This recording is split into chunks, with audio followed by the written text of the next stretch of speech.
ya que él falleció, la mayoría de los sujetos hubieran matado al alumno.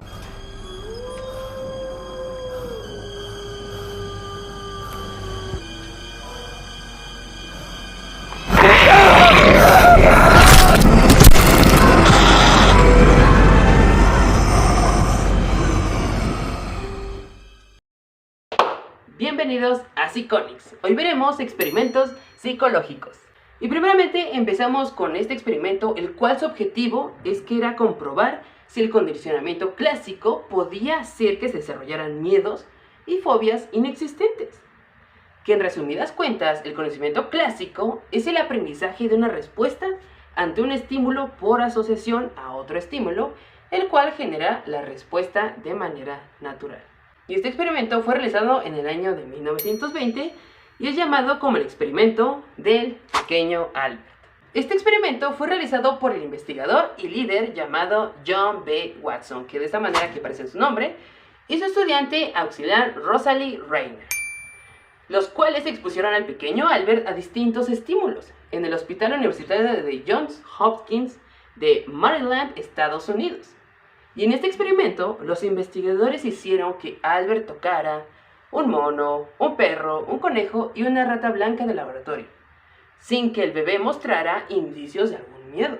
También lo expusieron a bolas de algodón, abrigos de pelo y máscaras, entre otros objetos más. Pero encontraron que el niño no tenía miedo a nada. Sin embargo, encontraron que lloraba cuando los investigadores hacían ruido con una barra de metal, lo cual esto fue un aspecto clave para el experimento. Watson quería probar que podía condicionar a un niño a sentir miedo ante un estímulo distintivo que normalmente no le causaría temor, es decir, generarle miedo, una fobia, a un niño emocionalmente estable. Principalmente, el experimento consistía en presentar una rata a la vez que hacían sonar la barra metálica. Después de diferentes ensayos, el niño empezaba a llorar con tan solo ver la rata. En otras palabras, el miedo o la fobia a la rata se había producido fruto del condicionamiento.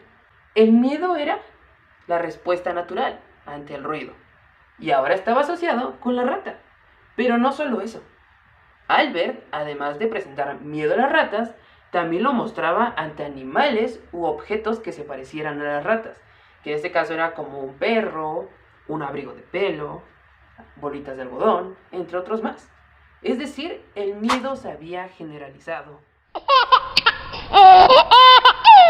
A modo de conclusión, se podría decir que las fobias y los miedos que los seres humanos presentan a lo largo de su vida son en su mayoría fruto del condicionamiento clásico.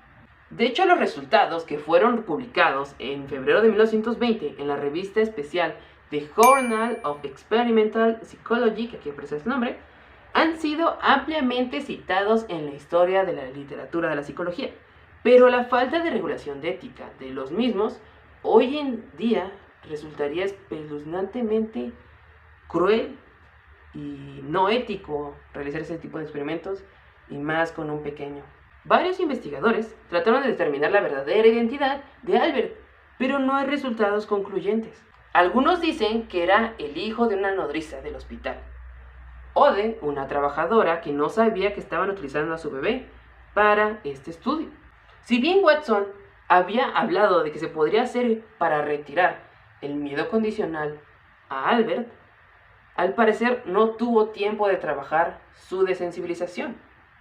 No se pudo saber si las fobias permanecerían en la vida adulta del pequeño Albert, ya que él falleció debido a una hidrocefalia provocada por meningitis, la cual no tuvo nada que ver con el experimento. Murió a la edad de los 6 años. Y dime en los comentarios, ¿qué piensas? ¿Qué te parece este experimento? Sigamos con el siguiente, ¿ok? La inspiración para el siguiente experimento, que fue realizado en 1963 por el psicólogo Stanley Milgram, que aquí aparecerá su nombre, en la Universidad de Yale, Estados Unidos, surgió de los juicios de Nuremberg por los crímenes de guerra del nazismo tras la Segunda Guerra Mundial. El investigador estadounidense se interesó por el hecho de que la defensa de los acusados ante crímenes terribles siempre estaba basado en la obediencia a sus superiores. Milgram quiso explorar si había algo malvado que era único en los nazis o si cualquier persona podría ser capaz de cometer actos terribles contra otros. Y este experimento tenía como objetivo poner a prueba qué es lo que ocurre cuando las exigencias de la autoridad se contraponen contra las exigencias de la conciencia. Y este experimento tenía por nombre el experimento de obediencia de Milgram, que aquí aparecerá su nombre. Y este experimento, Milgram se lo describió a 110 psiquiatras, estudiantes universitarios y adultos de clase media. Y los tres grupos afirmaron que desobedecerían si el investigador les pedía que la descarga fuera más de 135 voltios y que nadie esperaba ir más de 300 voltios. Y esto lo realizó antes de realizar el experimento. Pero para iniciar el experimento, Milgram realizó con 40 hombres voluntarios con una edad de entre 20 y 50 años de edad. De esta manera reclutó a estos 40 voluntarios y les dijo que iban a participar en un experimento sobre la memoria y el aprendizaje. Y los agrupó en parejas y les dijo que uno sería el profesor y otro sería el estudiante. Lo cual esta es una parte muy importante del experimento, ya que la investigación fue manipulada para que el sujeto siempre fuera el maestro. Los dos fueron colocados en habitaciones separadas y al maestro, que se le había dado instrucciones, que en este caso eran las órdenes, él o ella pulsaba un botón para penalizar al alumno con una descarga eléctrica cada vez que diera una respuesta incorrecta. El actor comenzaba a quejarse más y más a medida que el estudio avanzaba, hasta llegar al grito por el supuesto dolor. El investigador le decía entonces al profesor: si el estudiante se equivoca, debes de castigarlo.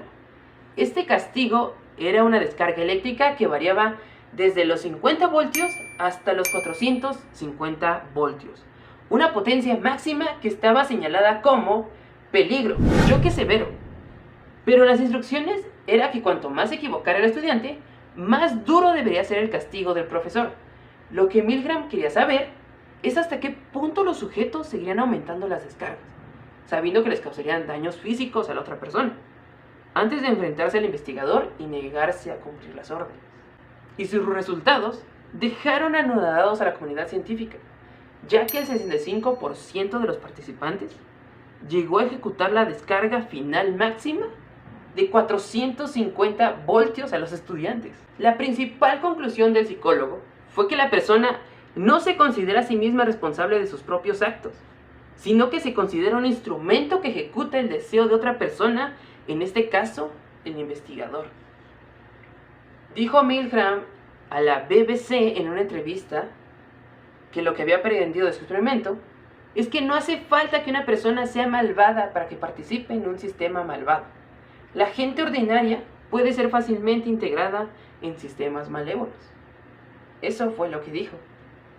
Pero el principal problema ético del experimento de Milgram, de acuerdo a los estándares actuales, es el estrés psicológico extremo que se aplicó a los sujetos que participaron en el mismo. Así como también de haber existido las supuestas descargas eléctricas, la mayoría de los sujetos hubieran matado al alumno. Al revelarse este hecho a los participantes, después de que el estudio concluyera, es un ejemplo claro de un daño psicológico y actualmente no podría llevarse a cabo por esta razón ética, teniendo en cuenta que las descargas nunca se dieron. Los actores actuaban los gritos de dolor. En este caso, según Milgram, lo que generaba la obediencia, aunque chocara con los propios principios éticos, eran 4. En el primero, hablaba sobre la distancia emocional con la víctima. Los participantes tuvieron menos piedad cuando no pudieron ver directamente a la víctima. Además, cuando no escuchaban ninguna queja, alguna plegaria o signo de dolor, casi todos obedecían hasta el final. En el número 2, habla sobre la cercanía y legitimidad de la autoridad. Cuando las órdenes se daban por teléfono, la obediencia disminuía hasta un 21%. Pero cuando la persona estaba cerca, la obediencia aumentaba. Por ello se puede concluir que la presencia física del experimentador influía notablemente sobre el grado de obediencia que tenían los participantes. En el número 3, muchos participantes dijeron que si no hubiese sido porque el experimento se realizó en la Universidad de Yale, no habrían continuado con dicho experimento. Esto quiere decir que nos fiamos de la gente si ésta pertenece a un grupo de autoridad institucional. Y en el número 4, habla sobre los efectos que tiene la influencia del grupo en sentirnos liberados. ¿Pero qué quiere decir esto? Habla que, por ejemplo, si estás enfadado con tu superior y nadie más lo expresa, es probable que no digas nada. Pero si alguien más lo dice, tú también lo haces, y esto se vive como algo liberador. Pero en esta ocasión se puede llegar a pensar que hemos actuado porque recibíamos órdenes y podemos refugiarnos en la persona que nos estaba dando las órdenes como tal. Así como también recuerda darle like, suscribirte, ya que me ayudas a crecer. Así como también próximamente habrá un video sobre un asesino serial, el cual hacía rituales, pero eso es tema para otro video. Después de el miedo 110 psiquiatras, los participantes... ¿El para qué cosa de quién?